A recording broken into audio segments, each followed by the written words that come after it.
अस्सलाम वालेकुम। DPR news studio के साथ मैं हूं फरा रफ़ीक।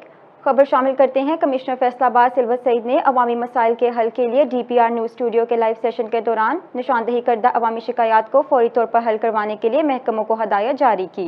इस सिलसिले में कमिश्नर की जानिब से मिल्लत टाउन और मेन रोड मुजफ्फर कॉलोनी के पार्क में न सिर्फ गंदगी के ढेर साफ करवाए गए बल्कि पार्क की तज़ीन व बहाली का काम भी तेज़ रफ्तारी से जारी है।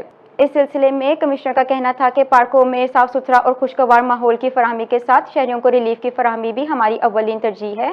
मज़ीद जानते हैं अवामी राय से। बिस्मिल्लाहिर्रहमानिर्रहीम। मेरा नाम मियाँ अब्दुल समद है। मैं मिल्लत टाउन का रहसी हाँ।